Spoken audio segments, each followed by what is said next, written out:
Thank you, Shagufta. Good morning, all of you. It's absolutely a pleasure to be here again.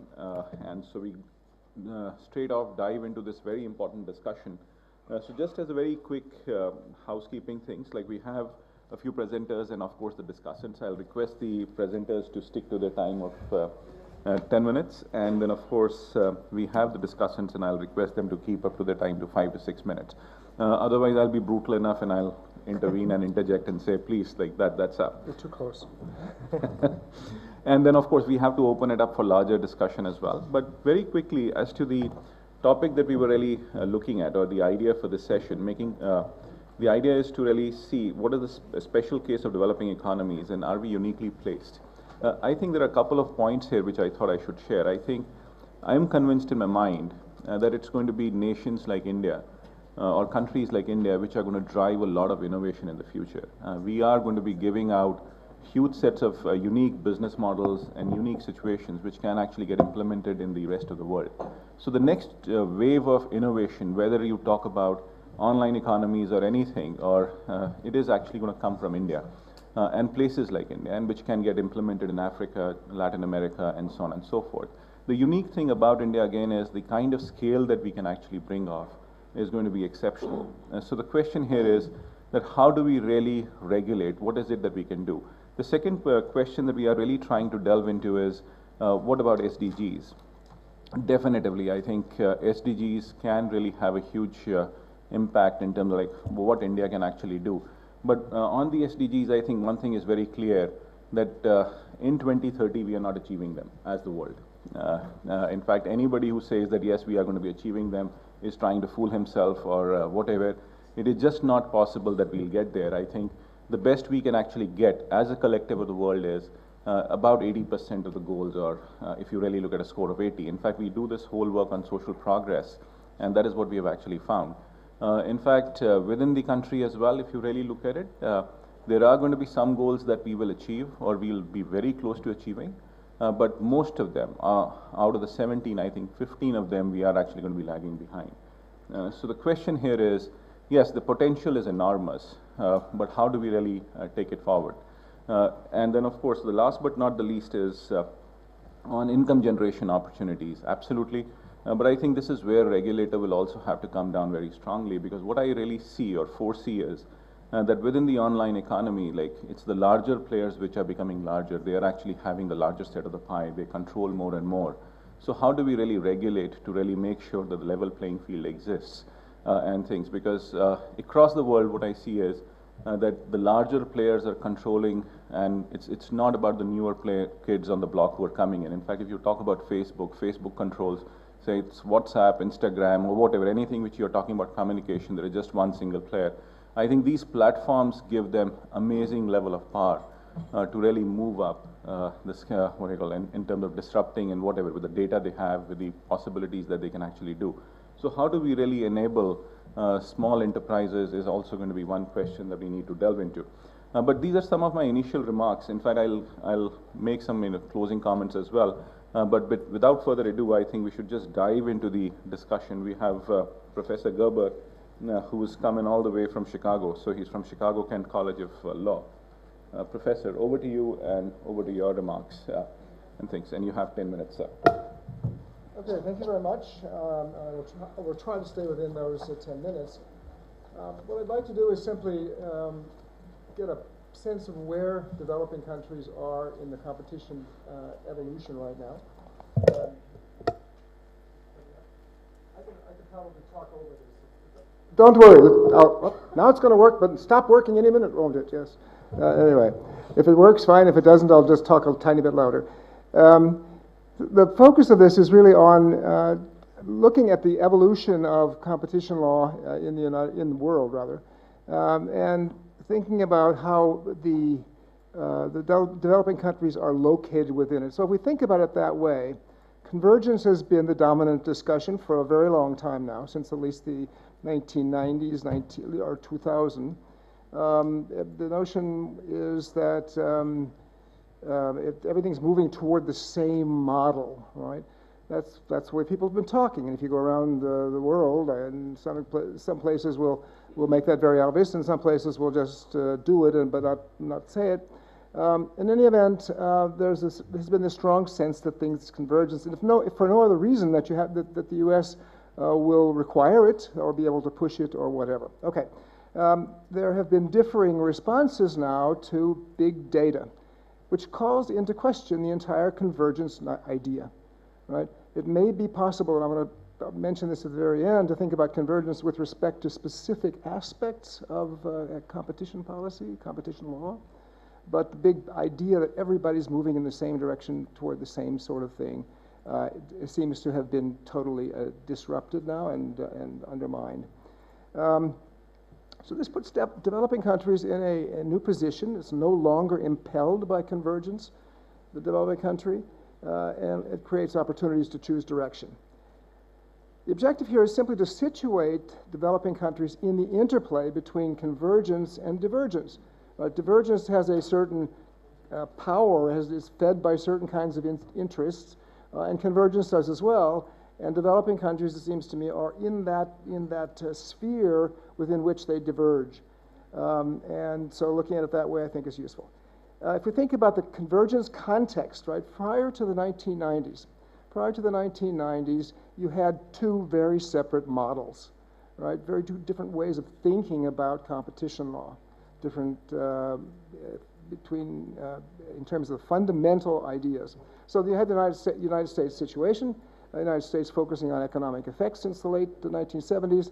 Everybody knows that pretty well. The European perspective is perhaps a little bit less well known because it's been sort of submerged for a while, and big data is bringing it back, it seems to me, making it clearer that it's still there, but we just haven't focused on it very, very much. So you had US, you had Europe, each one was operating in its own way. Globalization was increased in the 1990s, leading many countries to have competition laws for the first time. Most of them looking around for what should they do. And in that process, the notion of convergence developed. Right? So the notion of convergence came out of the fact that there had been two different approaches. Developing countries were looking around, and everybody was trying to find ways of getting support from developing countries. Americans were going to Brazil and all kinds of places trying to push one model, and the Europeans were going to the same place the following week trying to push another model. And in the process, some people came up with the notion of convergence being critical. So that's all fine and good, except we think about it, there are three different things going on here. There's an economics perspective, an economics effects perspective. There's a power restraint perspective, that's the European perspective. The whole notion in the development of competition law in Europe was about power restraint. That has become less important since the 1990s in certain areas in European competition law, but not in all. And one can go into that if there's any desire to do it. And then there's been the third approach, which has been the developing country position of looking around and trying to figure out what to do. If we think about it that way, I think we have a different angle on things. So if we look at big data, it creates a new context for competition law in many areas of the law. And as several people have mentioned, it's now competition for markets sometimes rather than competition in markets. And the main point is that the central factor is competition for power, right? And the European model is designed basically to focus on that kind of thing, but from a relatively broad angle, with a European sense of what abuse of power means, which is a long-standing evolutionary idea within the civil law as well.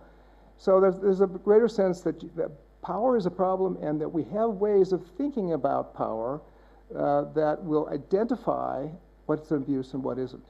You talk about that with most American competition law people, they say it doesn't make any sense. You can't talk about it that way. It doesn't fit with the scheme. But there are a lot of ways of making clear that it can fit with the scheme. It certainly did for quite a while. Okay, so when the big data comes in, it hits this seam between the two, revealing the differences, right? Because the U.S. version of response to big data has been largely we can use the same tools. If we look at what Europeans have done, as we all know, well, it's not quite so comfortable with that notion. If you look at Google cases and so on, the idea that power itself can be very problematic as a factor, and that you can have law as a restraint on that power is still alive and well. And the sense then for developing countries is, well, how do we fit into this picture? We need to find our own way, and how do we look at the positioning of the big models in relation to data. So we think about the central factors for responding. There's a focus on, if you focus on development in a broad sense, capacities enhancement. It's pretty clear that there's a lot of learning to be done, a lot of thinking about what kinds of things you can do or what kinds of things you cannot do to increase capacity, to increase the capacity of people, increase the capacity of economies to produce things for people. You talk about the support in developing countries. You've got the huge issue of not having enough support, financial resources, to do some of the things that are called for in this regard. And most of the issues, it seems to me, divide along two lines. So privacy issues. The privacy issues are very clearly divided between the United States and parts of Europe, at least. And how is this going to work out? If we think of privacy as an aspect of development, I think we get some more traction, right? If you think about, okay, if somebody else is controlling your data, they are controlling you in a sense. And if you have a mechanism in the competition law that can pick up that power, you can handle it. If you don't have a mechanism to do that with, you can't pick it up. And then the other major factor, of course, is which has been discussed already, is uncertainty with regard to platforms, defining markets, and so on. So if we think about the targets, mergers, it's difficult to predict change, of course, and in this area, the prediction of change, hello? I will try to finish in 2 minutes with a little luck. With regard to mergers, we've got a situation where we just don't know very much at all. I mean, we never know, in a sense, really, what we're talking about with the future. So we compound this now with development issues, and we say, well, from a developing country perspective, if we're going to get control over some of these things, we may have to do things like reverse the burden of proof. We may have to reduce proof requirements in order to give possible access to these problems. And the big issue then for the developing countries, as well as for everybody else, of course, but in particular for developing countries, how do you maintain legal restraint, legal discipline? And that, you have legal discipline in the United States, you have legal discipline in Europe to a large extent. In lots of other places, some other places you certainly do have it among developing countries, but not in all.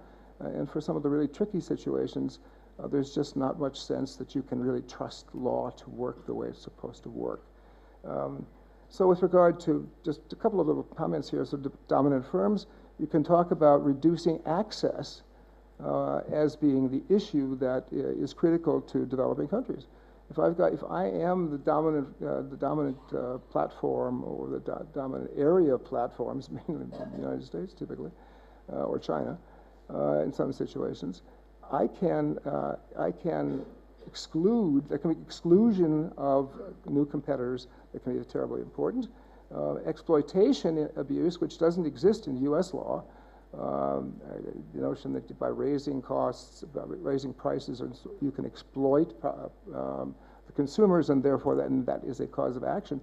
In Europe it does, and in lots of other places it does, and there seems to be a very major discrepancy in that regard. The Americans typically say, oh, that's a terrible idea. and many other places think it's a very important and fundamental idea. And in the case of data, we can talk not necessarily about raising price, because as we know that's not an issue, but we can talk about increasing the access to reducing the control of power by certain people. Just a couple of notions here at the very end. You might say, well, I'm still within things, right? I think so. So the situation of divergence creates opportunities, as I suggested. The risk is the lack of responsible responses to that. That is to say, lack of legal discipline. And one of the things I think we haven't talked about is that if we're going to be in this situation, then developing countries can benefit enormously from cooperation. The kinds of things that CUTS and UNCTAD and so forth can do can be tremendously important. Any individual developing country trying to figure out something like this by itself, even if it's an important country like India, may be asking a bit too much, since nobody really knows what to do.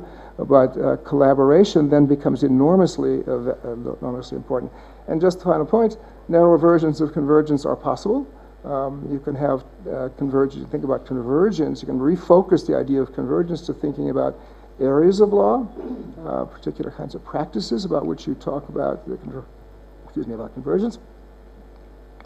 Different groups, the developing countries as a model, which ones would be included is always the question, of course. But you can think about convergence among subsets of the competition world, and you can think about power focus as a possible convergence point for some countries. Anyway, that was an attempt to give you some sense of the European perspective, the power restraint idea, and how it might fit in divergence. Thank you, David. Like, some very powerful points coming here, especially issues of competition for power, privacy issues, platforms, and defining markets, and so on and so forth. We'll come back to you all this with the discussants. But in the meanwhile, can I request Garima to make her comments, please? Yes, Garima, over to you. Hello. As we are discussing the case of developing economies, I would like to talk about the special case of the recent initiative taken in India by the government. As most of you know, that in 2018 October, the government of India constituted a competition law review committee to review the Competition Act and look at international best practices and propose recommendations if they are required. So there are some recommendations that I would like to discuss, but the scope of this presentation is limited to digital economies, keeping with the theme of the session. And I would also like to bring up settlements and commitments recommendations proposed by the committee, because especially in view of digital economy, it becomes important as the understanding of the market dynamics is still building up. And in that case, settlements and commitments can be more useful than the authorities going about penalizing these big techs, just for a perceived anti-competitive conduct. So for digital economy, as we know that there is a claim being made that data is the new oil, and all these incumbents have the ability to amass and process huge volume of data. The committee is of the belief that these tech giants can use these non-price considerations like data and reveal preferences for more targeted advertisements.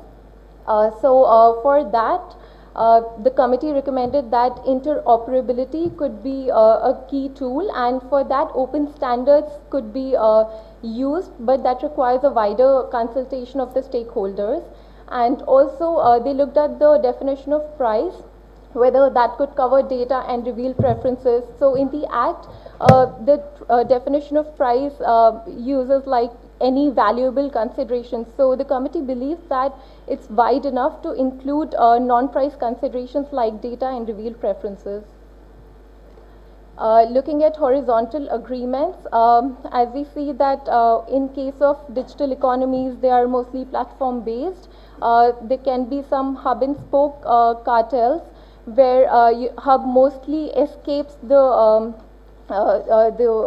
review by the competition authorities. So to that extent, the committee recommended that the scope of the provision is wide enough, but there can be an explanation to include hub and spoke cartels in that. There is no recommendation, no intervention needed for tacit coordination at this point, because there is no evidence as of now, but the government can continue to monitor the machine learning and the artificial intelligence. The opinion of Cuts and CIRC is that the committee could have deliberated on the shifting of burden of proof to the parties, and also imposing compliance by design and better international cooperation between authorities. Regarding vertical agreements in digital economy, most favored nation and across platforms parity are the kind of pricing policy that are used by the e-markets as vertical restraints. In that regard, the committee recommended that the provision is wide enough to cover the clauses like these, but there can be an inclusive list of agreements that can include MFN, and the ambit of the law is wide enough to include other agreement. We can also include another clause for any other agreements that might emerge in digital economy that may not fit into the definition of horizontal or vertical agreements like conglomerate arrangements. Regarding abuse of dominance, access to big data strengthens the market position of online businesses through network effects and feedback loops. So in that regard, there's no recommendation on the provisions, but the committee suggested that control over data and specialized assets can be looked at for determining the dominant position. Resources of enterprise in the existing provisions are broad enough, but now we believe that the onus is on the Commission to consider these aspects. About the combination, right now in India, the combinations are based on the asset and turnover thresholds. And these digital markets, they are asset light, so some of them might escape the scrutiny of the Commission, and we've seen that in case of Facebook and WhatsApp merger. So in such transactions, even if they do not lessen the future competition, they may not have immediate effects, but they may lessen future competition. So in that regard, the committee recommended that we can adopt a new threshold based on deal value or size of the transaction, and some more countries like Germany, Korea, etc. have been looking at including deal value in their combinations. Now on settlements and commitments, as we see that there's a low disposal rate of cases in India, the committee suggests that if we include settlements and commitments, we can clear more cases easily, and also it's a good way to just not go about penalizing these companies. There's a timeline for the submission for application for settlements after receiving DG's investigation report and prior to the final order, and for commitments after in-depth investigation order and prior to the DG's investigation report. Cuts and CIRC opinion on this is that there's a significant departure from international best practices, because cartels have been excluded from this. It covers only vertical agreements and abuse of dominance, and there's deliberation required on the reduction, fine reduction percentage. The committee has looked at other international practices too, and US, EU, UK and Singapore, they have proper settlement guidelines, and particularly in EU they make a distinction in settlements and mechanisms. Settlements are particularly for cartels, and they require admission of guilt by the parties. Commission required to establish infringement by the parties, and There's 10% reduction in fine. For commitment mechanism, it's applicable to all other antitrust cases and does not involve admission of guilt, and it doesn't even establish infringement by the parties. And it can include remedies like both structural and behavioral. Thank you. Thank you. Thank you, Garima. Some important points here, but I believe that India still has a long way to go, it seems like, from your whole thing, and we really need to dig deeper in terms of like what could be right for us. But as we go along, Joel, over to you for your comments, please. And 6 minutes. Yes. Thank you. Yes, today I'll be speaking on the context of Fiji as a small island developing state. Now, Fiji is in the other corner of the world. It takes me about 28 hours to get here, and when it's about 5-6 p.m. in the evening, it's time for my body. It tells me go to sleep. Yes, some challenges, ones that are more apparent, but from a small island developing state where the population is only about 885,000 people, dispersed across over 5 larger islands, and the total number of islands in the country is about 300 islands. And so there's a dispersion of people. They live in different areas, and they come from a very communal setting. And this communal setting is, there's a sense of ownership with land, and so people will generally not move out to more urban areas where there's development to get access to resources. The expectation is that government and the private sector will come towards them. Now, largely they have been marginalized because they've been classed as a vulnerable group simply because the level of economic activity just isn't there. And so when we talk about an online economy, there's a few things that we need to consider. One is we're talking, when in Fiji, we're talking in context of goods and services.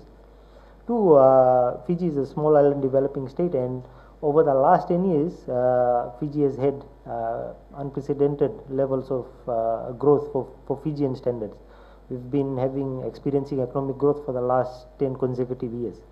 And this is attributed, and our Prime Minister has made the statement that this is attributed simply because Fiji has embraced the digital Fiji agenda. The idea there was to look at investment into infrastructure.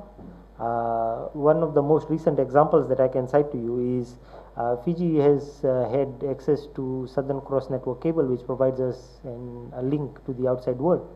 Now, most recently, government has been talking to the private sector, and there's 2 mobile companies in Fiji and a fixed line operator, and asking them to make investments. But when you've got 885,000 people, you can only do so much. And so what government has done through World Bank is made an investment into an additional cable, and has said that the companies can have joint ownership. Now, with a new entrant in the market, the Tui Samoa cable, what's actually happened is the companies at the wholesale end have started to experience a decline in cost, and this is actual numbers. The costs reduced for international interconnect from 256,000 Fijian dollars a month to 40,000 Fijian dollars to ultimately $640 a month, which is what it sits at, and this is in a span of a year of the cables coming. Now, what this has meant for the end consumer is rates have declined. Our access to internet, now you've got plans like $8 for 12 GB data, and there's so much data going around that people are unable to use it, and everybody's coming up with pushing data out, and people have access to all this data in areas that they never had access to. And what we've seen is an insurgence of SMEs, especially from the rural and maritime regions, where they've got traditional knowledge to do things like cold press virgin coconut oil.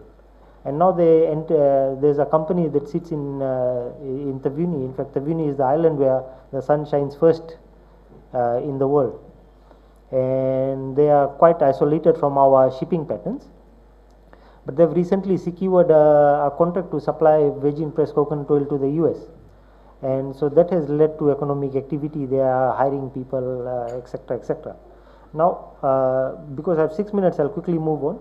When we talk about small states, we are not only talking about the private sector's involvement, we also, or businesses in terms of goods and services, but we're also looking at government services, because a lot of dependency is given on the state as an actor in the economy. Now, what the state has also done is provided things like free Wi-Fi in public places, previously not there, ring-fence schools to provide more access, allow students to access resources, e-resources. Also, from a different angle, it allows for better preparedness in terms of how people are prepared for things like cyclones. Now, in 2016, Fiji was hit by the second biggest cyclone ever to make landfall in the world, and the largest in the southern hemisphere, tropical cyclone Winston. Wind speed at about 340 kilometers an hour, actually wiped out 1/3 of our GDP. The good thing was that people were informed, they knew what to do, and as such, we did not experience that degree of casualties. Now, what Fiji has also done is looked at moving into a digital economy, providing digital services, so e-government services. You can now get birth certificate, which is basically a requirement in any social service that you're trying to access. So you're required to give your birth certificate. It's also put in this digital Fiji application that allows you to sit in the rural area or on one of the islands and register your business online. So that's allowed for more access, and with more of these businesses coming up, from a consumer perspective, it's given access to a diverse range of choice. People are able to get a lot more information. You're able to look at other small players which are now coming up and competing with supermarkets. Now, although they do not compete across all product ranges, they come up with their own niche. So somebody is selling some coconut oil, somebody selling, so there's a biofuel plant in Rotuma. Then there are other people that are selling soaps. Now, traditionally, these things were manufactured or imported and sold largely in the supermarket. You would not see any much competition in this area. Now, people are generally moving towards SMEs simply because they have access to choice. The market has become larger. Now, in terms of fostering development, it addresses a market failure of information asymmetry. Basically provides people information. So if somebody is selling you something at a particular price, you can almost Google and check what Coles or Woolworths is selling it for it in Australia and New Zealand. Same thing for hardware. For any market, you are able to now Google and do a price comparison, which previously was not available. Now, it also works towards reducing inequality simply because it allows for distribution of spending. So when a person who earns is able to is going to make a choice on where they spend their dollars, now you've got that opportunity because of an online economy that money can go to areas that they would never usually go to. Now, with the digital economy, I mean, affordability is fine, but affordability is useless without access, and as such, there needs to be a consideration on whether access is being provided into some of these areas where we're basically looking at. And so the question is, what is inequality, who is poor and who is rich, what gap are we trying to bridge? So a lot of consideration around that area. And while an online economy can be a catalyst to reduce inequality, if access is not there, it can be a catalyst to actually larger the inequality gap, increase it. Inequality can become even bigger because there are people now that have access to a lot more than they did not have previously, and people that don't have it just don't have it. So in terms of regulation, there are certain things that we consider, and I was listening to the speaker before me, and she was saying that there's a review of competition law. In fact, Fiji is also going through a review of our competition law. Historically, it was just a borrowed legislation from Australia. Now we're looking at whether this makes sense in the Fijian context. And because it was borrowed of the 1974 Trade Practices Act, whether it does in fact address all the issues and challenges brought about by an online or an electronic economy.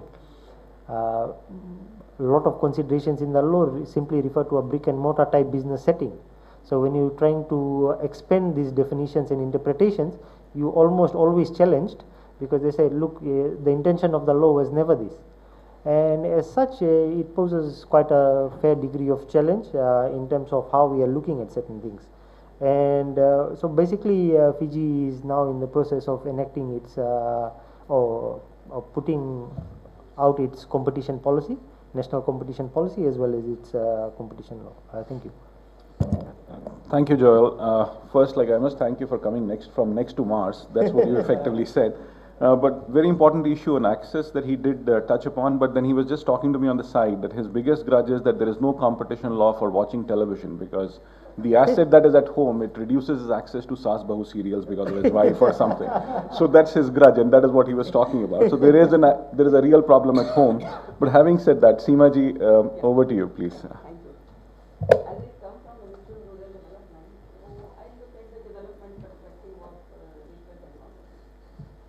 I can say from my experience that use of digital platform, thank you, in delivering the various schemes of our ministry actually has immensely enhanced their efficiency, ensured that the benefits reach the right beneficiaries, leakages are reduced, and there is a strong framework of transparency and accountability.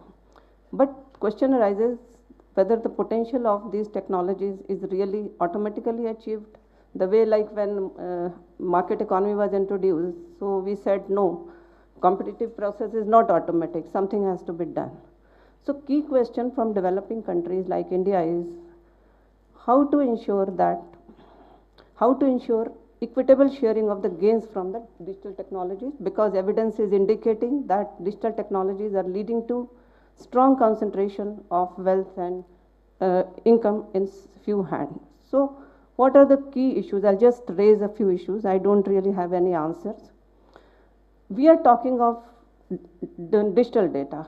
Clearly, digital technologies are being driven by digital data, which is being immensely used by digital platforms, and use of raw data into useful digital data is being used by platforms, which is actually enhancedly contributing to their growth in this sector. So question is to whom this data belongs, who is the owner of this data. So there are many thoughts. Some people say like this should belong to individuals, and in one or the other way they should be compensated for use of it, and this is a separate question from the consent. Some people say no, it's very difficult to compensate individually. There could be collective compensation, like I just had a look at draft e-commerce policy of India, and it talks of collective ownership of the data and national sovereign control over this data. So there can be many thoughts. So question is, and in addition, there are also questions of data protection, privacy, etc. So this is one. Secondly, it is very clear that this digital data is giving immense market power to digital platforms. That means the competition policy has to be updated. It has to take care of issues which need to take care of special concerns relating to technology markets, and we just had a presentation on competition law review committee's recommendations, and this committee has looked into practices of various jurisdictions. World over jurisdictions are trying to either amend their laws or bring these issues in some one or the other way.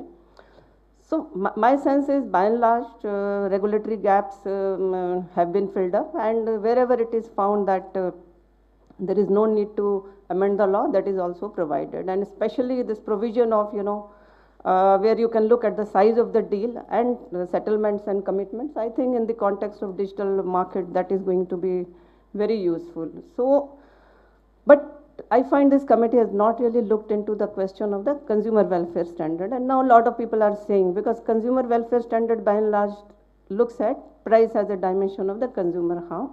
So whether it should be extended to some other kind of standard, but there are scholars who feel consumer welfare standard can very well look into non-price dimensions also. So there is really no need to change our. So this is another key issue that we need to look into. Third issue relates to regulation. Okay, I mean competition law will come later on. Question is, if data is so important and it is the, let's say the key asset of these platform-based businesses. So how it should be regulated before the competition law comes into play? Should it be like, suppose you look at it like utilities? Should it be looked like essential facility? And but the key issue remains, particularly in a country like India, that access to this platform should be ensured on fair terms and conditions. How that is to be done? Again, it's a question for deliberation. Another question relates to taxation. You know, these platforms are generating, for example, if you look at Amazon, Flipkart, etc., they are generating huge amount of sales and revenue in India and other developing countries. But I think that taxation is not at all clear. Probably they are being taxed in some other country. So this issue also needs to be looked into. They should be taxed where, you know, their revenue, profits, etc., are being generated. So how it is to be done, that is another key issue. In addition to this, you know, there is also the issue of, you know, these digital technologies are going to cause tremendous disruption in the jobs market. You know, the kind of skills which will be needed for artificial intelligence, IoT, etc., and other technologies are going to be very different from what are existing now. So how do we handle those disruptions? How do we, you know, create training, retraining, and needed skills for the new economy? That is also a key question. And in a country like India, this issue is very critical. How massive investments may be needed in this kind of, maybe some innovative approaches may be needed. There is another issue. You know, this is going to also, as we are talking of disruption emerging from social technologies, and if we talk of the equitable sharing of gains, as well as, you know, look at the disruption of these technologies, maybe you need to compensate some loser groups. You may need massive investments again in social protection policies, but how we are going to do in a country like India, where at present we do not really have very well-defined social security measures? I think that is also going to be a very critical question. And another point is, you know, all spread of these digital technologies is fundamentally dependent on the spread of the internet penetration. Yes, India is now one of the fastest digitally adopting country, no doubt, as per McKinsey's reports, etc., after Indonesia. But in terms of absolute level, still only 40% of Indian population has access to internet, etc. So it is going to need substantial investments to penetrate in rural areas. Although this digital devices has been rapidly narrowing, still in absolute terms, it's very substantial. I know, like when we go to rural areas for inspection of our programs and all, we have got a very big IT setup in our ministry, many mobile apps and all, but in many areas we find internet, either it is there, but the speed is so slow, those mobile apps are not usable. So realization of this potential is going to substantially depend on first access of internet in unaccessed areas and giving sufficient speed. That is also going to be very important. So I think ultimately it is the government of India and other developing countries, they have to decide what kind of digital society we need. We are looking towards an inclusive digital society. So we have to, you know, decide the rules of the game. We have to, in consultation with the other stakeholders, private sector, NGOs, etc. And since in this case, the markets are global, so you have to keep in mind, you can say the national and international boundaries are blurred. So that means you need to consult other governments, especially those who may be likely to benefit from this process. You have also to keep in mind, when you are deciding at policy, how you are going to, you know, sort of aid structural transformation in a country like India, how you are going to generate local value, etc., so that, for example, MSMEs and other small players benefit from access to digital technologies. But one thing is very clear, this is we are in a moving kind of target, whatever we decide today. And we have to do a lot of out-of-box thinking. We have to keep on thinking, moving, So it will be a very dynamic process because the technologies themselves are very fast changing. We cannot say, okay, we have developed the framework and all that. You have to keep on continuously devising. And I think the process of consultation within the country and across the country is going to be a key part of handling these issues. Thank you. Thank you, Seema ji. Like this has been very fascinating at certain points, especially in terms like how you're forcing disruption in the job markets and what it can actually hold for us as countries. And of course, the most important being that it has to be a dynamic process. It cannot be etched in stone and moving ahead.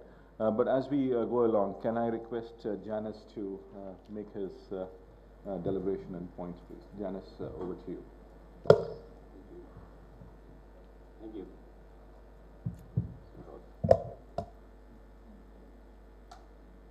Hello. Yeah. Thank you. Amit, thank you, and also Kast for invitation to the conference. It's a very interesting conference. Also for me as a representative of the enforcer from a smaller country, where I can bring some ideas how to maybe to shift the enforcement of the law to my country. But more, I think there is need for regulatory involvement in regulation of digital markets. And I think it's less, of course, there is some certain things that competition authorities can do, shifting, broadening concepts they use, adapting concepts to the online markets, but mainly, yes, I think I agree that there is need for some regulatory involvement. That could be also regulation concerning, like in EU, privacy issues, trying to regulate this whole value chain. Of course, if we are going to data, there are privacy issues. It's a fundamental right recognized in the EU, but in any case, there is certain value for this actual private data that later becomes used by the digital companies in the market, because we well know that this data is going from somewhere, and this data is going from individuals, and they intend for regulate this basic level of these individual rights was the main intent to adopt this GDPR. I don't know how it will be, how this regulation will succeed, because it's very detailed regulation, and maybe it could be the problem for this regulation. It is very detailed in the norm setting that may create some problems in the future. But anyway, this regulation set up certain important principles. Going back to the competition issues, yes, there was about the review of competition law, the possible review of competition law. I'm not very supporter of the review of the legal backgrounds of competition law, because I believe that principles of competition law, antitrust, abusive dominance norms, covers all new shapes of online behavior.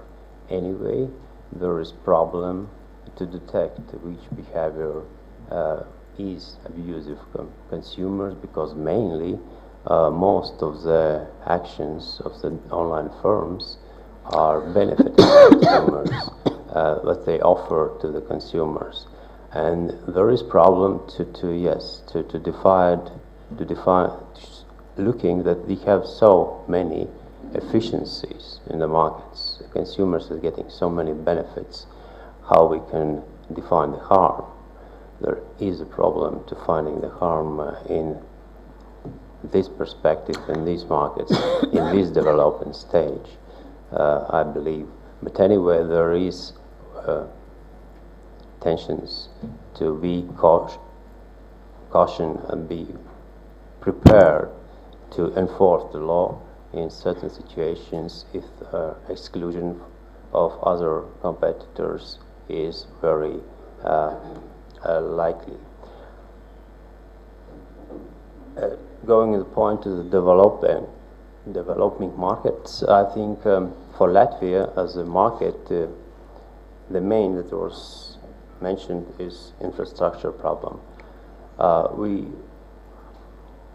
Our country and also market participants in mobile sector and fixed sector made a lot of investments in infrastructure. And these investments was, of course, motivated to some extent by EU funds, but mainly they was motivated by the competition in the market. And in this sense, consumers in Latvia I think, is in a very beneficial situation that they can use mobile telecommunications for a very low price if you compare to a EU average, but anyway benefit from this very good infrastructure, very fast infrastructure in mobile and fixed sector.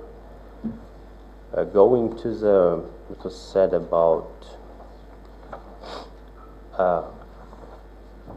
algorithmic behavior in the market, it was also will include hub and spoke aspects and cartels. I think, yes, you have to think about such risks that maybe in some sectors where algorithms will be used, it will cause something like a hub and spoke where one third party will accumulate the data and will also control the data among competitors in downstream market.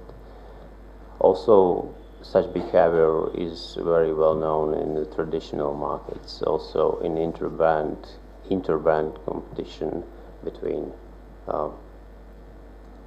in one supply chain. Talking about vertical agreements, yes, I agree that mainly there will be a problem to define, yes, and to how to, okay, I will end in this because I've seen red. Thank you. Thank you, Janice. Very important points on, say, privacy issues and rights of people. I think that's something that we really need to delve into. But as we go along, Kushaji, can I request you to make your points here, please? 6 minutes, please, sir. Thank you, Mr. Chairman. Distinguished colleagues, it is an honor to be able to speak at this platform as a discussant in front of such a discerning audience, and to highlight in particular the case of a subset of developing countries. What I have in mind are the very small island economies of the Caribbean. It's a topic I will speak about with some inhibition because the issues are so large that one might feel that to talk about these small countries is beside the point. But as somebody said in one of the earlier panels, the best way to judge these things is how it affects the weakest, and in this case, the smallest. So that's my entree into talking about the small countries of the Caribbean. As most people in this audience would know, these are newcomers to the world of competition. We are just about getting our teeth wet or teeth sharpened in this area of competition law and policy, when we are now faced with this new challenge of how to deal with the digital economy. The truth is that most people in the Caribbean are more concerned at the moment about climate change, about rising sea levels, about whether some countries will in fact survive into the next century. So it's very difficult to try to raise some of these issues that we are talking about in this forum at a national or even a regional level. And there is the competition for legislative space, because in the small parliaments of these countries, there are all kinds of laws that have to be passed. So when one thinks about having to retweak or retailor the existing competition law, we know that there will be a formidable challenge. Just to set the scene, though, these countries of the Caribbean started off as colonies for commodity production, sugar, tobacco, rice, But over the course of time, because these are small countries and cannot be competitive in these areas of commodity production, and because the population was young and growing, we've had a transition to an ambition to become services economies.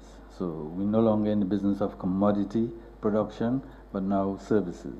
And services, of course, means having to have internet connectivity, having to be on this new highway, which is not such a problem for the Caribbean because the populations are generally well educated. We've had for many years free universal university education.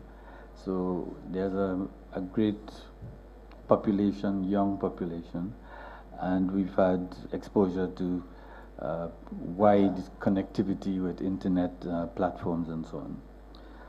However, the countries have, as an ambition, something that we see in our trade treaties. When you read the preamble to our trade agreements, it always says that we want to be integrated into the world economy.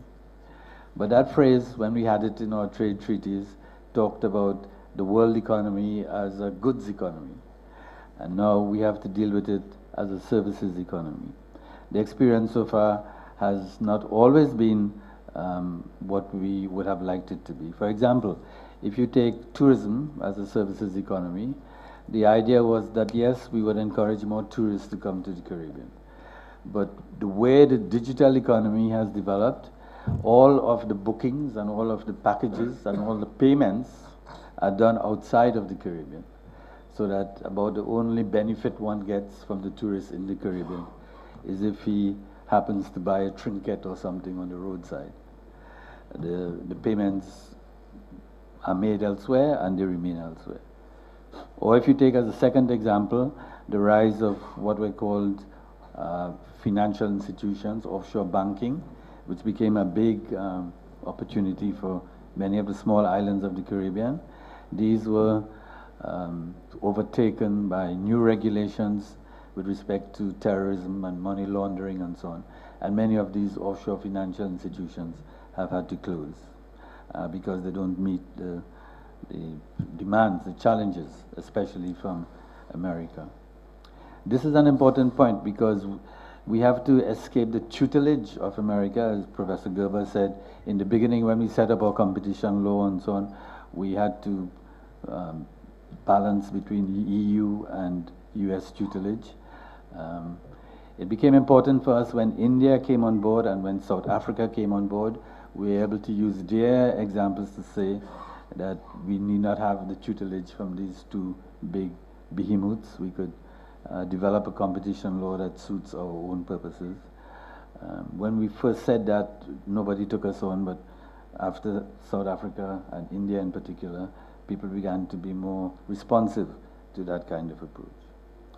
Now, this move from commodity to services means that we are fully or more fully integrated into these digital platforms. We have all of the big companies in Trinidad, but there are many dangers, and just to give you an example of the danger, I will read something for you that came from somebody who worked for Cambridge Analytica. They came to Trinidad actually to test their algorithms because they needed a place where they could have access to the data. And the guy who writes this in the book on Cambridge Analytica says, "The Trinidad project was the first time I got sucked into a situation that was grossly unethical, and frankly, it triggered in me a state of denial. As I watched those live streams, I didn't allow myself to actually picture the human prey, people who had no idea that their private behavior was delighting sinister audiences half a world away. The Trinidad project was my first taste of this new wave of digital colonialism." And that's why I read it, because I like that phrase, digital colonialism. "We arrived unannounced with our superior technology and moral disregard, no better than the king's armies. Except this time, unlike the conquerors of old, we were completely invisible." So that's the world that we are entering into, and that's why now I have to try to list, in the time left to me, what I think should happen or how we should navigate this world. Firstly, it seems to me that sharing information with more mature agencies and with other agencies in the developing world is crucial. We do not need in this stage to try to reinvent the wheel.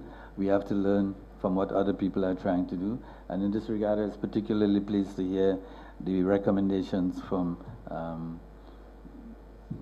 on what the Indian review of the competition law is throwing up. Secondly, I think because of the differences in scale and size, small countries versus big companies, we need to be able to have a rethink of the idea of national champions. In the original scheme of competition law, we were told in small countries like the Caribbean that national champions is not something you should aim for. But clearly, if we have to navigate in this new world, we have to have companies, maybe not as big as Amazon, but certainly some companies that belong to us, that are regulated by us, that we can in fact use to withstand some of the challenges from outside. And in this respect, we also probably need to think a little more carefully about the interplay between innovation and intellectual property, because that's how we may be able to get to this point. The notion of equitable development is also important, and it would be interesting to know how other countries would design their schemes in order to achieve that kind of equitable development. One advantage we have in the small countries of the Caribbean is that these small islands are easily navigable to the internet. I mean, people wherever in these small islands can and do access the internet. The other thing that I think we might be able to exchange notes on is this important point about how preferences are manipulated. A couple of months ago, I was in Singapore, which is a country that people in the Caribbean like to say, how come we are not like Singapore? Because we became independent at the same time, and we in fact had more resources than they had. But one of the things that struck me about Singapore is that people said the audience was young, the audience was educated, like in the Caribbean, but they have no brand loyalty. They have no brand loyalty, which means that they can move from one product to the other easily. Now, how one does that in a system where preferences are being manipulated would be interesting to try to discover and find out. I would like the points that were raised earlier about personal pricing and about experimentation. I think these are important things on which we can share notes and in this way be able to bring up the small developing countries onto a platform that would be for a more equitable world. So thank you very much. Thank you. Thank you, Kushadi. Some interesting point here on ethical issues, and I think it's a stunning revelation on Cambridge Analytica. I think that's something that we need to worry about, because these data sets can actually really create havoc in democracies across the world anyways, and we have more and more evidence for it. Without further ado, we'll move ahead and request Ms. Duangthip, if I get the name correct. Sorry for the wrong pronunciation, if at all. Please, madam, over to you, please. Thank you. I have 6 minutes. Exactly, please. It's a bit challenging, so I'm going straight to the point. So just to let you know, I'm Thai. I'm from Thailand, but my organization is a regional organization. It was born out of the United Nations Conference for Trade and Development, but we serve the Asia-Pacific region. And it just so happened that this particular policy space is an area that I'm actually highly specialized on. So to the point of my peer sitting next to me, we had a very long conversation. I will not repeat what he's saying, but I will reflect on what our two first speakers were talking about. So what is broken? But before we understand what is broken, let's understand the nature of digital economy and digital transaction. It's non-substitutable. And because of that, it enjoys one interesting privilege. It is able to price in any shape and form it wishes to. And simply by manipulating what we call these interesting data that they have. Can we control them? We talk about network effects. Yes, we can. Network effects cannot happen in isolation. Network effects is what we call this continuous feedback loop that we talk about, requires what we call the stickiness effect. The stickiness effect is where regulators can come in. So what are stickiness effect? So yes, you might have the scale, but if you can't magnify, you really can't go far. And there are things like, for instance, how do you reduce stickiness? One, you know it can't be substitute. Look at the type of services or offers that these particular platforms are doing that are what we call behavioral patterns. And these itself, consumer protection, welfare groups, or even regulators can see. So there are two cardinal rules. I also have a technology standards background. Technology cannot be governed. Behaviors of users of technology can. So that's the most important thing. Otherwise, we stifle technology. Two, technology does not converge. Services converge, which means when we regulate the behavior, we regulate the services. What is the biggest fear for me as someone who's looking at this area is not just about data monopolization, but what happens after that, which is platform convergence. We're still afraid of digital platforms. So what if digital platforms converge further, which is what we call GAPA. GAPA is a new definition for mega platforms that are happening under our noses. And we can only look at them once we actually understand where the stickiness happens. And again, behavioral economics comes in.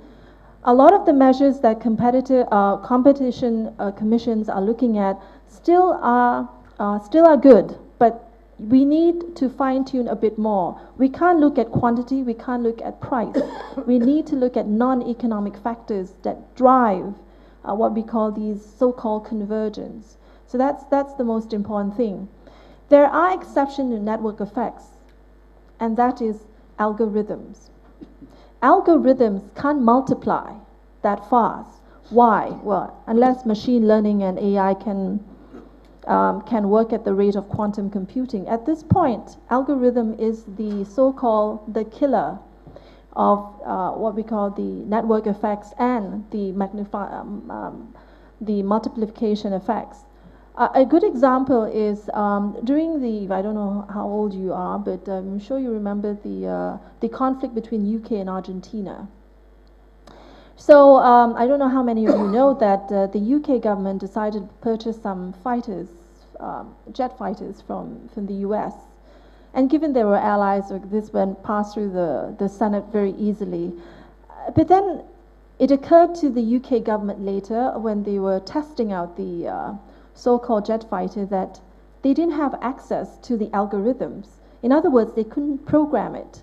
So they went back to the U.S. defense and said, "Excuse me, we need the codes because we really need to do some modification." And the U.S. Defense said, "No, you can't, because if you manipulate the software, then you could be shooting us down." And so this whole thing went behind the scene, but just to give you an idea that it's not that easy. It's not that easy to say that net effects can happen. There are limitations, and one of them is algorithms. Algorithms are still programmed by humans. So the question back to developing countries is, as I said, I used to work in the standards group. Why did China rise? 20 years ago, China, I worked for the standards group. There was only Europeans and American programmers, internet engineers, who program what we call the protocols of what we're using today. Suddenly, out of nowhere, we had large number of Chinese engineers coming in. Okay, yeah, we had spots of Africans, Asians, Indians, but the most of them were Chinese. The Chinese knew that if they wanted to dominate the internet economy, they needed to be coding. They needed to be part of the standards. And the standards here is what you're using, all these wonderful gadgets and innovation that's happening is basically part of that. So I actually don't see a lot of Indians, in particular in this meeting, other than American Indians, meaning Indians born in America. And then I don't know if they actually do come back. So I also say this to Indonesian government, is that we as Asia, as developing countries, including Africa here and Latin America, is that We don't participate in areas where we need to be. That's one. Two, the measures for a thriving economic development is how many programmers per GDP do you have? And I'm not talking about application. We're talking about hard codes, the ones that build the future, the things that will power the AI, not the apps that I'm going to be doing what's my best shop, or, how can I increase my shopping, acceleration on a particular apps. Yes, I know, I've been told. So to put it short, which I can't, but I'm going to do this. Regulators will have problem because there's an unbundling effect here. So when we understand market, just like when we talk about multilateral and bilateral, I'm negotiating your market for my market, or you're looking at sector to sector access, it actually goes away when you look at unbundling, because at the end of the day, as I mentioned, services converge. In other words, an industry that has nothing to do with any industry will just converge, because services, the certification is happening instantaneously, invisible to our eyes because of technology. So if you're talking about sectorial regulation, you're going to have a hard time. The biggest threat to central bankers today is Libra. Although Facebook hasn't launched it yet, it is actually going to wipe out the fiduciary roles of central governments in terms of fiscal and monetary policies, and that's a fact. So I leave it at that we need to have an open mind. We need to do more international regulatory cooperation. We can't do it alone, as he is saying. That's absolutely true. And you need to be part. You need to keep your eyes on technology and the development on the standards. As I said, not everything is moving that fast. Yes, regulation is slow, but there are certain things that are overhyped because these technology companies want to sell their products to governments at high prices, when in the end, these technology are not yet there. So I give you two views of the same coin. And last but not least, workforce. I'm sorry. This is the biggest thing for us. We have a demographic dividend, but we have a digital deficit, although we are supposed to have a digital dividend. So the thing is this, Korea is a good example, South Korea, artificial intelligence is going to take over pretty much everything because Korea is a highly industrialized country. So they're looking at universal income. They're looking at not jobs or careers, and they're looking at how to reconstruct their society. And to do that, you will have deficit of people who don't have jobs. So South Korea is actually going for that experiment. And lastly, the UAE is pushing for AI economy. How? And they are very bureaucratic. They've come up with a very innovative solution called the Ministry of Possibilities. It's a new ministry, which is basically any bureaucrat who has a new idea, whether it's policy or innovation, transfers themselves voluntarily to this ministry, do whatever you want to do. The resources will be given to you by His Holiness, the Qatari, whatever, okay, I don't know what you call them. And basically, when these ideas are then explored and used in UAE as a way to push innovation. So think out of the box, because that's basically where we need to be. Thank you. Thank you. This is absolutely great. In fact, 2 or 3 points that come to my mind which have to be looked at. One is how behavior can be governed. That's a very different way of really looking at things. Challenging, but of course, like something that we really need to delve more, and then of course be part of standards. In fact, I think the more I think about it, of standards, India certainly has had a challenge. In fact, because the question is going to be proprietary standards or non-proprietary standards, and how and who controls it, and what countries, what enterprises. So very important again, and then of course, and how regulators will have to run faster in terms of really catching up with how technologies change. So that is going to be one of the things. In fact, this has just been a great discussion. In fact, Pradeep ji has raised his name tag for a question, and then I'll come to you, Pradeep ji, but after your question, I'll go to Mr. Sikri. Thanks a lot for joining. No, I see you here, so I have to ask you a question. I'm sorry. So I can't ignore you, but then I'll come to you immediately after Mr. Mehta's question. But my point here is that how do you really look at this issue that we have been discussing and taking along? So Pradeep ji, your question, and then we'll go to Mr. Sikri. Again, a very fascinating set of discussions and sort of very wide canvas, I would say. So it's difficult to actually pin down as to what the issues are, except to just point out that there have been situations where algorithms have been found to be creating further algorithms and beating the human player across the game. So don't think that it is only human beings which are making the algorithms. They can be self-creating, and this is what happened. I mean, there was this experiment done in Stanford University where one computer was playing against 3 players of bridge, and that particular program had never played bridge. And can you imagine, after 6 or 7 games, the computer started beating all of them by self-learning.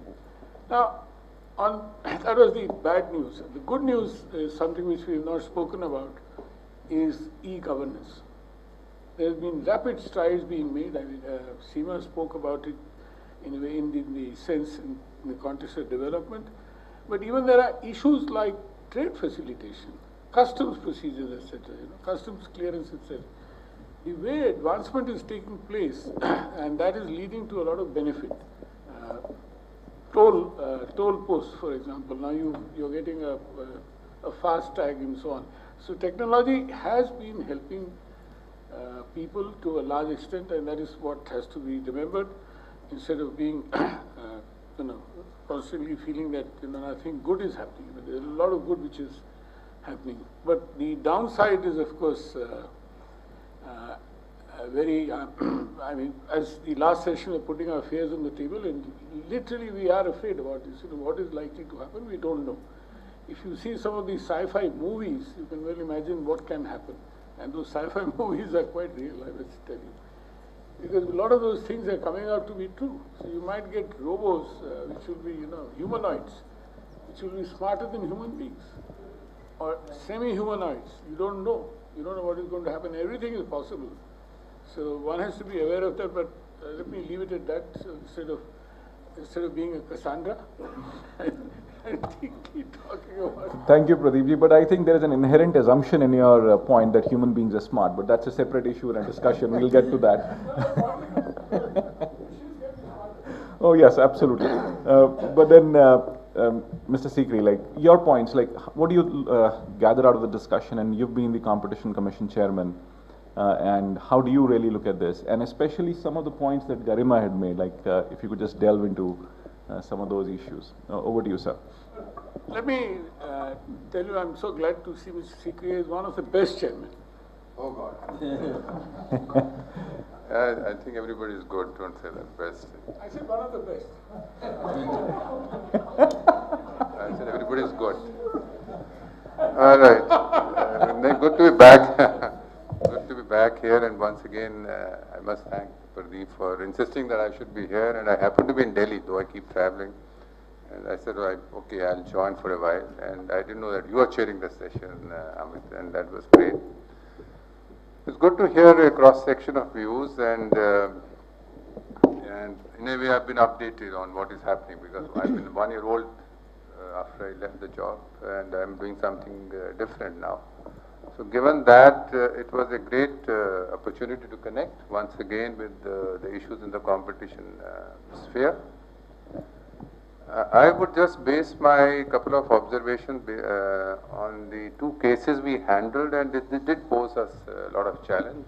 One was the Google case, which we handled as a commission, and the second was the airlines case, which we also handled from the point of view of the algorithms. So I think let me touch on these 2 aspects which may be of interest.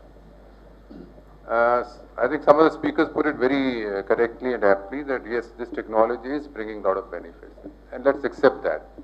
Definitely these platforms, they are very useful, they are bringing a lot of benefits to everybody. So that cannot be ignored, and that was the key point on our mind. And when we wrote the Google order, we have discussed that very thoroughly, that look, it does bring a lot of benefits to all of us. I mean, so you can't see everything with a sense of doubt, because that won't be correct. So finding therefore the harm, I think Fiji also mentioned, the speaker from Fiji, is a great challenge for the competition authority. Where are they doing harm? I mean, that's something which needs to be watched at, and I think our friend from Indonesia had something very innovative to suggest. I'm from Indonesia, I guess, or Thailand? From Thailand. You had something very excellent to suggest, looking at the behavior. I don't know. Huh? ASEAN, yeah. So, this is the challenge which the competition authorities are going to face. I remember when the presentation of argument was going on, they did raise a lot of these issues. And one of them was very relevant when Google argued that we have to stay innovative and we have to stay relevant. And for relevance, innovation is a must. I can't be overtaken by somebody else. And when I innovate, I do indulge in something which can be questionable perhaps. But you have to forego that, because otherwise I lose out. So these are the questions which came before us, and we, if you look at the order, we have discussed these in great length, that how these platforms are very, very relevant and useful for the society as a whole, and how they can't be overlooked. But yes, I would not like to bring out the negative side which also came, that how they want to stay relevant by being alone at the top. That also is a sense. We were presented some internal discussion notes, where the company says, one of the company representatives says, once somebody enters Google, he should stay in Google. He should not go to anybody else. He or she. I mean, that's the principle they brought out. So you're wondering, why not? Why you want to be that dominant and want that somebody to stay here? Let him go to other platforms. But that's something, the spirit which way they work, and that is something which need to be watched. And the competition authority will definitely be looking at it, as we go along. The second issue is, as I said, the airlines case, where the issue was of algorithm. Let me tell you that we tried hard with our own airlines as well, in India to get to know what is this algorithm. They are very shy. They are very shy of sharing, and they haven't shared till date. Till I left, they hadn't shared. They had shared only the basic factors which they take into account, but we wanted to know what weightage is given to each of the factors. They said, sorry, we can't disclose that. They gave us the basic factor. These are the factors we take into account when we do algorithmic pricing. And but how the fact remains that we had cases where they had coordinated through algorithmic pricing. The classic case was of the Jat Roids in Punjab, and the prices went up for the flight from Chandigarh to Delhi, like it was 90,000 rupees a ticket. And then once in Chennai, where you had floods, and there also the prices they skyrocketed like this. But that's one area we needed to address, and I had started a dialogue with Director IIT Delhi, whether we can have a group which can work on it and develop an algorithm to unravel this algorithm. So that was this one solution we were looking at, and the Director IIT was very positive. He said yes.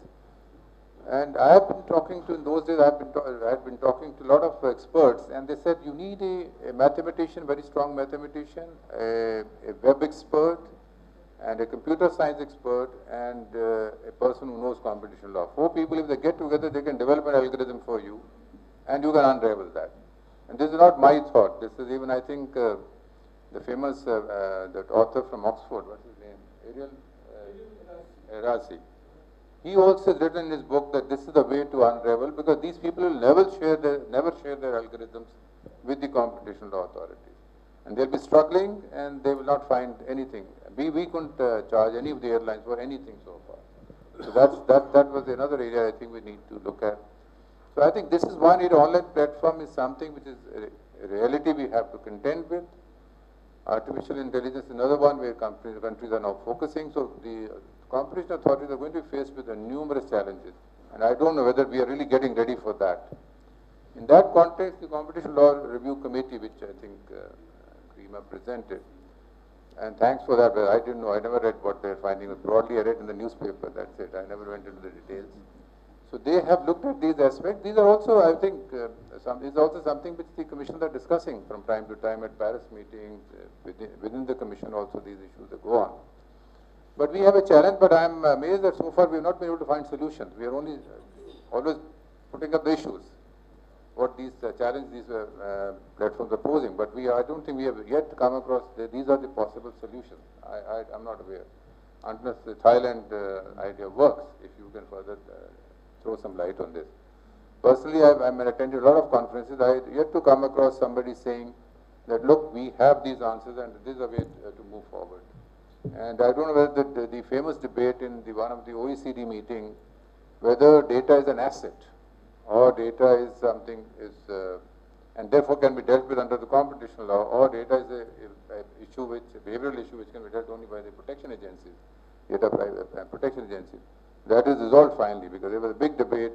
US had one view and Europe has another view on that. I don't know finally where the debate rests today. I'm not following it up. And that is the issue which is going to bother us all, even in the developing countries. Whether competition authorities have the authority to kind of regulate this aspect is something which we will have to contend with. So these are the few points. I think you took me back in the memory lane, so I could speak up. Thank you so much. Thanks, Amit. Thank you, Jay. Thank you. Great.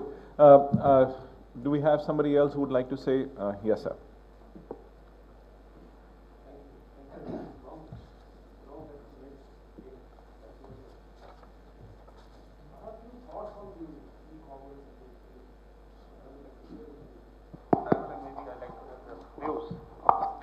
I think it's audible.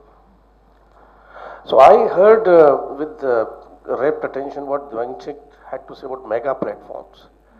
Now I am reminded of a book called The Circle by Dave Eggers. I don't know how many of you have read it. It's a book which actually presents the future of the mega platforms of the internet. So it's a dystopian view, not utopian view, because it presents a situation where something like Google controls everything of everybody, every citizen. So what happens then?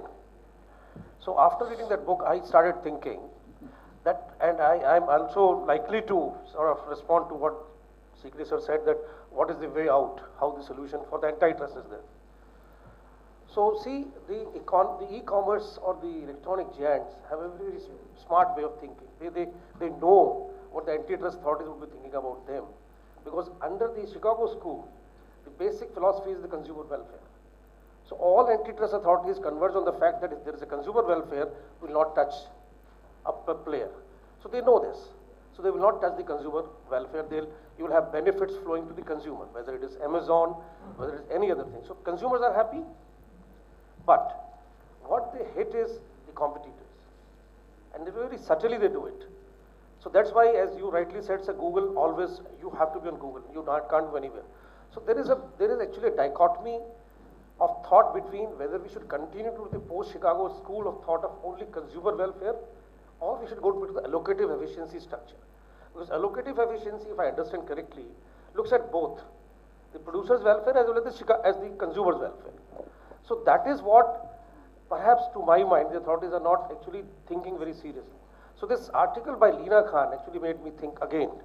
She propagated this. She actually advocates for this. There is a need to go back to the effective competition structure, not only to the consumer welfare aspect of antitrust.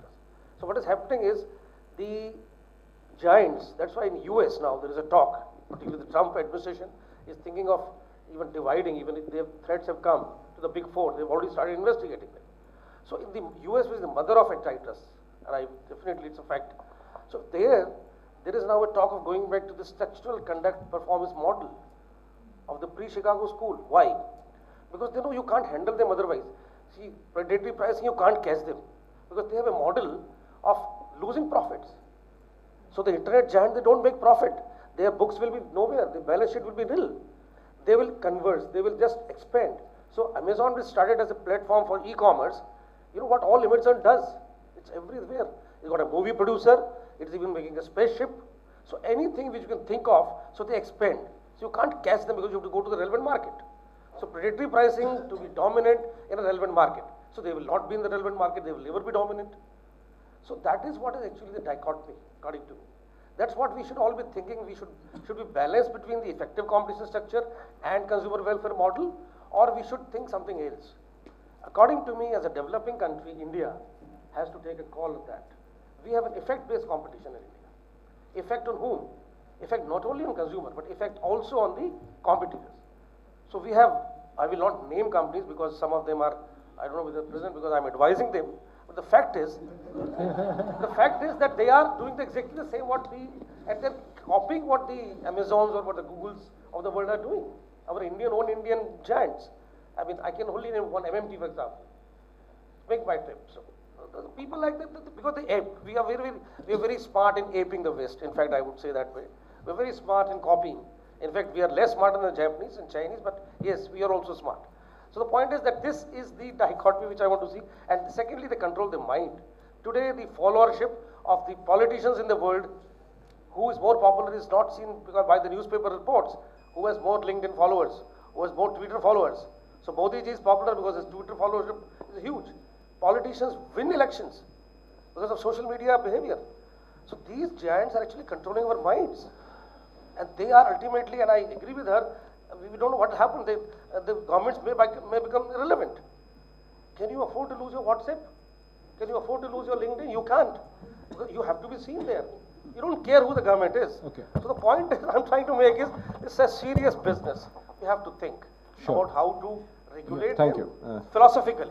Sure. Thank you very much. Thank you.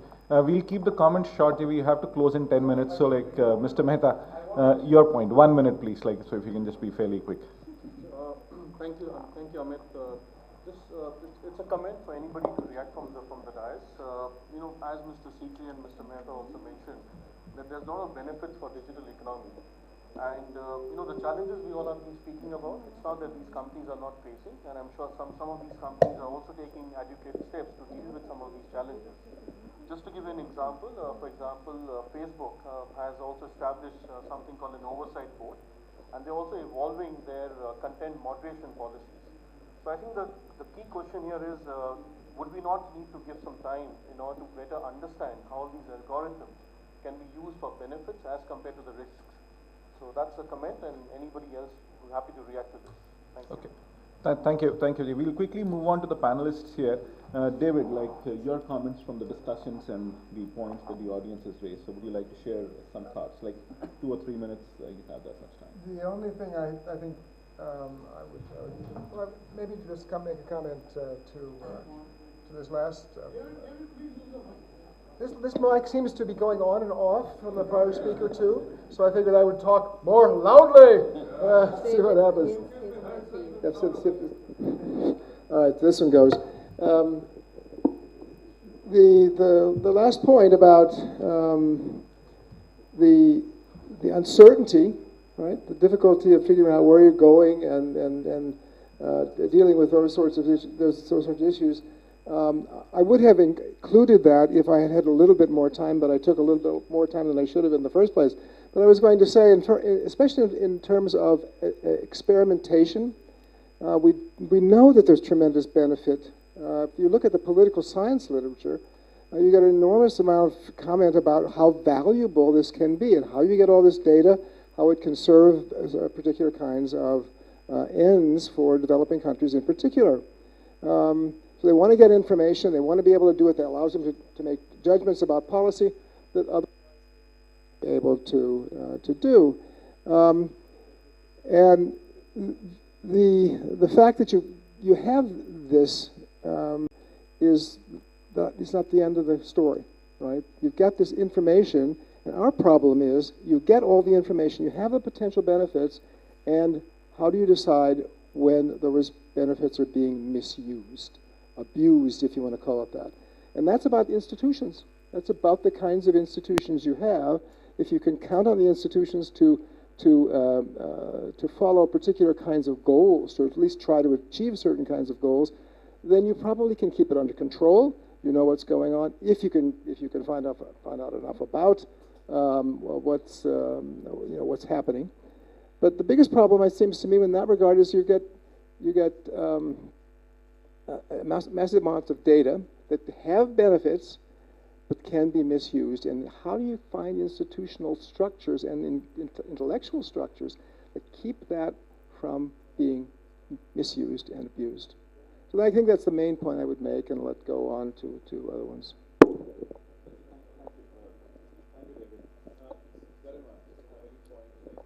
Yeah. From India's point of view, I think India wants to build more understanding before, going for any actions or enforcement. Like we can see that we're conducting market studies, starting with e-commerce. So that is the approach India is taking. Meanwhile, setting up the tools to regulate the sector, because the review committee has given many recommendations, and they're broadening the scope and ambit of the act, so they can capture the nuances of digital economy. But they are trying to understand the market dynamics first through market studies. Thank you, Garima. So we have time for very few quick comments from the panelists here. So 1 minute of closing comments. Like, would you like to share something, newer thoughts as to how you're looking at Kushaji? Yes, maybe I could inject a dose of reality from international politics. We've heard about the platforms, and we've heard about the companies. So in the Caribbean, we are under the umbrella of the Americans. The Chinese have begun to invade into the Caribbean. And the latest thing that happened is that the American ambassador to Jamaica has warned the Jamaicans to beware of the Chinese, because this is the US sphere of influence. So those kinds of considerations would loom large in all that we are talking about. Duangtip, would you like to say something as your closing comments, please? So, so many things to say.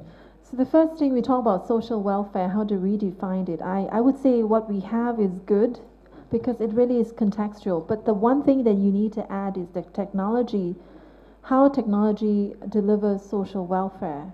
An example would be what Mr. Pradeep was saying just now is, so what happens when source codes are written by AI? Well, so there is a strong movement, and I'm talking here almost to the point where it might actually become a rule. Within the technical community, there's a study by an economist, I think he's a French economist. What he did was look at source codes and said how proprietary source codes versus what we call open source codes, which created social welfare. So there was an incident, and I can't recall because this was at least 10 years ago, where a particular platform decided to not disclose their source code because it was seen as being predatorial. And the case went to court, and the court eventually came with a final judgment saying, no, you are to disclose the algorithm, but you are not to disclose the specific, for instance, weighting, but that you need to give enough information which your programmer has to explain how this works. So that is a precedent in itself. So again, coming back to the economists, so the study showed that it doesn't mean that it's proprietary source code, you keep it to yourself, because the element of a lot of technology groups and technical community have already put a very strong push that we as programmers must also extend be catalyst for source codes are not genuinely original. They are building blocks from someone else's idea. So even Google's great source code didn't come from Google. It came from an open standards called the IETF. So to give due cost to the credit, there is now a norm, and hopefully it will be a rule, that all source codes need to be open. An example here is, if Google was forced under this new rule, Google 10 seconds, please. Yes, Google would not share the last 6 months of their source code, but they would share last year's source code. Which means once that becomes public, other programmers in the world can also benefit from this advancement in source coding.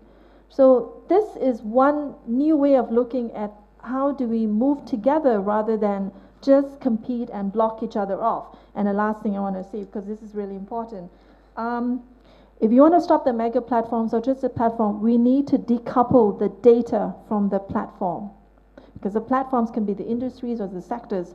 And Web 4.0, World Wide Web, is coming up with a new web where it will decouple immediately. In other words, having monopoly in data no longer means that you can capture the market. So that's something that, please keep yourself updated. Thank you. Thank you.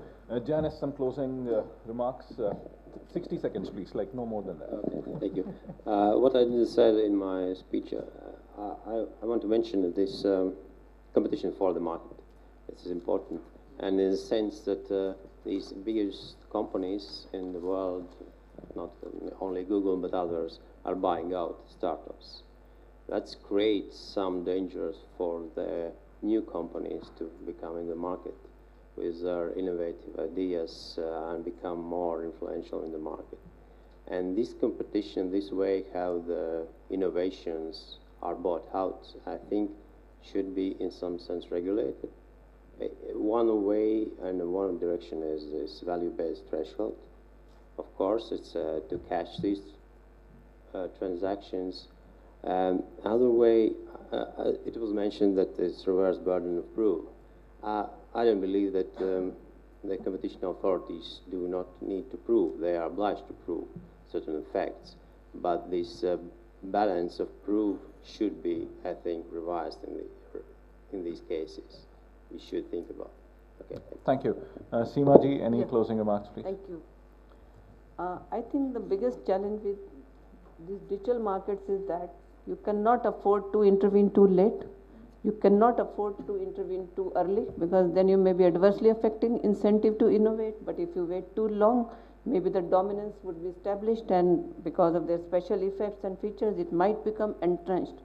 Now, this is really very difficult task. When to intervene, to what extent to intervene. This is one. Second point is, like Uday had mentioned that algorithm collusion and all. The same behavior, if you look at it from one perspective, it may appear to be anti-competitive, but it is quite possible if you look at it from other perspective, in some cases it might be pro-competitive. For example, see these acquisitions by dominant digital players of some 300, 400 acquisitions over last few years.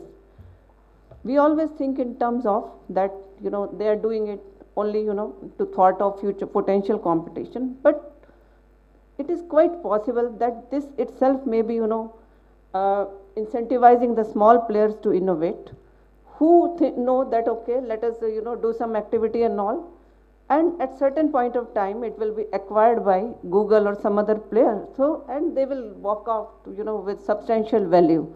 To my mind, that could also be possible in some of the cases. So, the lesson is that we have to keep our mind open and look at any issue from all angles. Thank you. Thank you, Seema ji. Joel, last comments, please. 60 seconds. Exactly. Yes, so just 2 points. One, the first point is on sharing learnings, and I had Mr. Mehta and Sikri Saab talk about this. The digital space is advancing at a much rapid pace at which any agency can keep up to. So nobody in here will be able to keep up to the pace at which changes are happening on the digital platform. We in Fiji operate in our opening hours is from 8 to 5. The digital economy operates 24/7, 365. So it doesn't rest. And the advancements that are happening is much faster, and so there's a need for us to come collectively, and I must thank Mr. Mehta and Katz for giving this platform to enable us to discuss these issues so that learnings can be shared, and there's no need to reinvent the wheel. Definitely what somebody is facing in India, Fiji will face it, other countries will face it, and so there's a need for learning. That's my first point. And my second point is on data privacy, and we've been talking about data and possible exploitation of data, comments on digital colonialism. But one of the things I've noticed is consumers sometimes don't know or don't even care that they're giving data or what data is being provided in exchange for free platforms like Facebook. So you really don't care as long as you're able to chat with somebody. You don't mind giving this data out. So if the consumer doesn't care about the data being out there, in terms of public policy or in terms of regulation, where does regulation come in to say this is where we draw the line? Where should the line be? We don't know. Thank you, Joel. Pradeep ji, your last intervention, 30 seconds, please. 30 seconds. Taking off from this, no, this is an important point. Mr. Sikri spoke about airline surge pricing and how the algorithms decide the pricing. The same thing happens even in taxi aggregators. You get surge pricing, and now there is a proposal from the Ministry of Road Transport that there should be a 10% cap. I don't know how far will that be feasible, or is that sensible or not? Yeah, no, so very important points. This has been a very fascinating discussion, but just I think it is over to cuts now to really move ahead and really do a white paper on this. I think there's a very important thing here because some of the points which I think need to be looked at much deeper are on issues of information asymmetry, to who owns the data, to how digital data is giving immense power within the system, what is happening with algorithms, how they can actually get misused. How do we decipher those issues, the issues of privacy versus rights of people, and then of course, how do you intervene at the right time? That's a very important point that we need to look at. And then of course, the issues of standards, I think we cannot really miss that point. That's a very important thing to look at, and how we can change people behaviorally and look at these. But last but not the least, the issues of consumer welfare or social welfare, because platforms do bring benefits. So you cannot actually create a regulation which just kills the enterprise as well. So there would have to be a very fine balance in terms of like how the regulation moves forward, how do we really look at things. But it's going to be challenging times ahead in the world that we are really looking at. And then I think regulator will have to take steps much faster than they're anticipating or used to. So thanks a lot for being with us today. This has just been a fascinating discussion, a great learning experience for me.